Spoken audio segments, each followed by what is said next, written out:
आम्ही सगळ्यांना प्रश्न विचारतोय की आयुष्यात मिळालेलं पहिलं बक्षीस, पहिली शाबासकी आठवतीये का?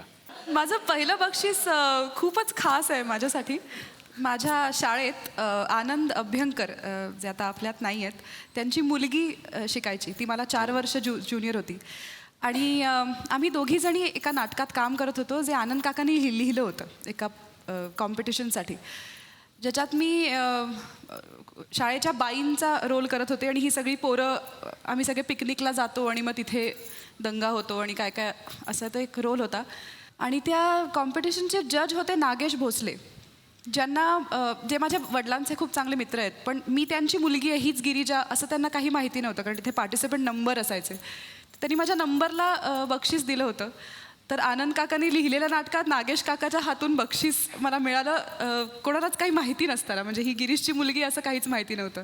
आणि बक्षीस होतं मॅकडॉनल्ड्सचं वाउचर. त्यामुळे नाटकातल्या सगळ्या पोरांना घेऊन मी बर्गर्स खायला मॅकडॉनल्ड्सला गेले होते, जो अनुभव अविस्मरणीय होता. आणि अभिनयासाठीचं ते माझं पहिलं बक्षीस होतं. वा वा. तर आता रुजुता तुझ्याकडे येणार आहे. हो, अर्थात. शाळेत इंटरस्कूल कॉम्पिटिशनला सरणारं कधी तम नावाची आमची एकांकिका होती. आणि त्यात मी कचरा उचलणारी मुलगी होते. आणि त्यावर्षी सगळ्या कॉम्पिटिशन्समध्ये बेस्ट ॲक्ट्रेस मिळालं होतं.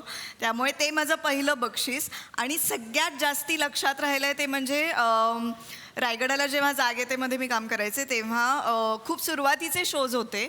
आणि एका काकांनी येऊन मला 100 रुपये दिले होते. आणि तेव्हा 100ची नोट ही माझ्यासाठी खूप महत्त्वाची होती आणि ती खूप वर्ष मी टिकवून ठेवली होती.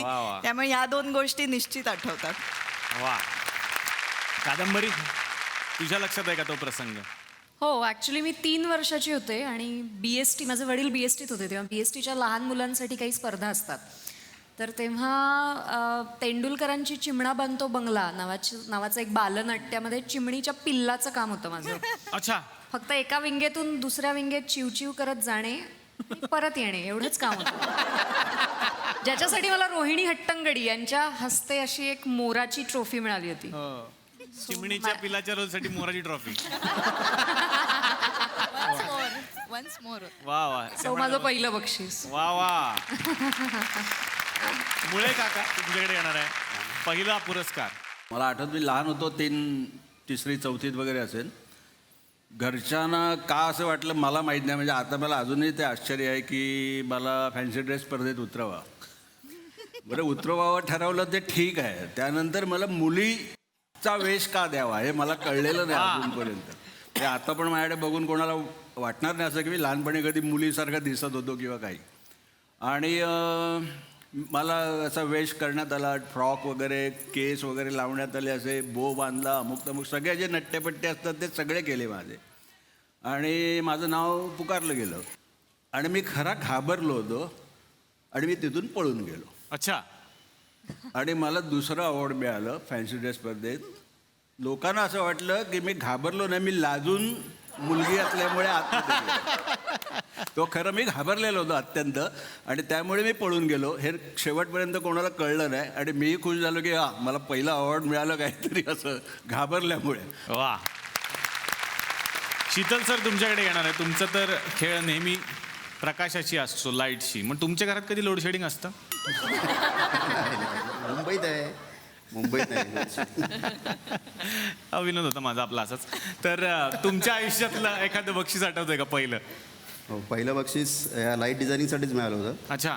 राज्यनाट्य स्पर्धेमध्ये 89 साली अचानक माझ्यावर जबाबदारी पडली की सगळे आहेत आपल्याकडे, ॲक्टर आहेत, संगीतकार आहे, लेखक दिग्दर्शक आहेत, नेपथ्य करणार आहे, लाईट्स करणारं कोण नाही, तू कर.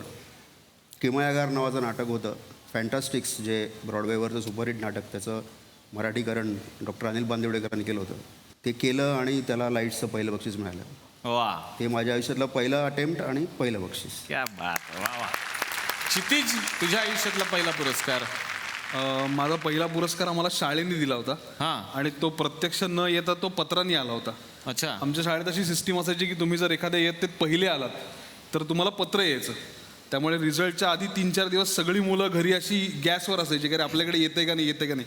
तर मला आठवतंय माझ्याकडे ते पत्र मी अजून जपून ठेवले. मला 74 रुपये 25 पैशाचा पुरस्कार मिळाला होता की तुमचा बाल्य इयत्तेत पहिला आल्यामुळे तुम्हाला तो पुरस्कार मिळालाय. आणि त्या शिष्यवृत्त्या पण फार इंटरेस्टिंग होत्या की रमाबाई केळकर शिष्यवृत्ती 21 रुपये 25 पैसे. तर असं ते सगळं असायचं. सो तो माझा आयुष्यातला पहिला पुरस्कार आहे. आणि एकांकिका लेखनाचा पहिला पुरस्कार मला बारामतीत मिळालाय. वा वा.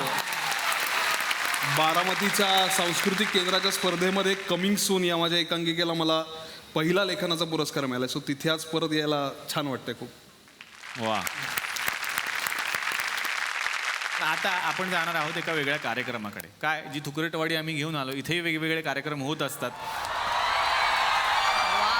आणि त्या कार्यक्रमाकडे आता मी सगळ्यांना घेऊन जाणार आहे. बक्षीस प्रत्येकाला मिळावं अशी इच्छा असते. आमच्याकडे केबल नेटवर्क आहे, गुलकन केबल नेटवर्क. त्याच्यावरती बऱ्याच स्पर्धा आयोजित करण्यात येतात. तशी एक स्पर्धा आयोजित इथे करण्यात आलेली होती सेलिब्रिटीच्या बरोबर. म्हणजे जर जिंकलात तुम्ही तर सेलिब्रिटीच्या बरोबर एक दिवस तुम्हाला घालवायला मिळणार. आणि एक फॅमिली जिंकलेली आहे. तर त्या फॅमिलीला बक्षीस मिळालं आहे. भाऊ कदमच्या घरी एक दिवस राहता येईल.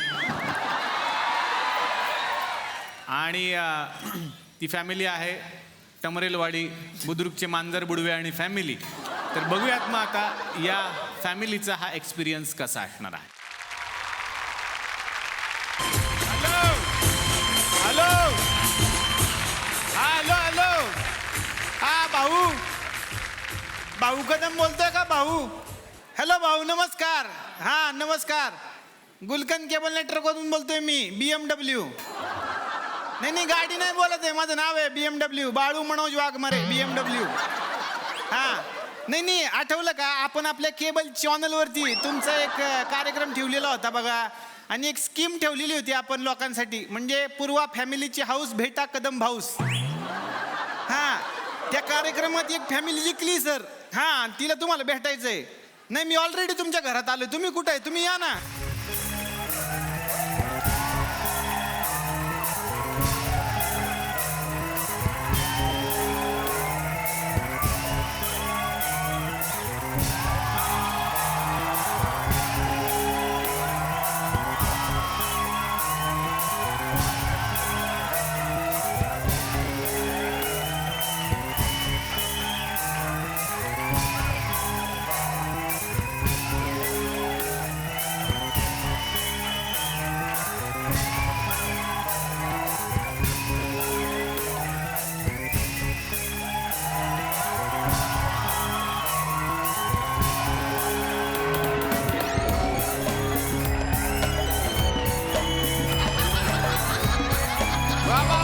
नमस्कार बारामती.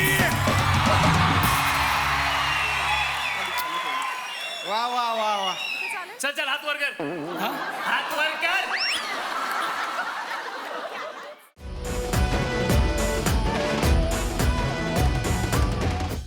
मी मराठी, झी मराठी.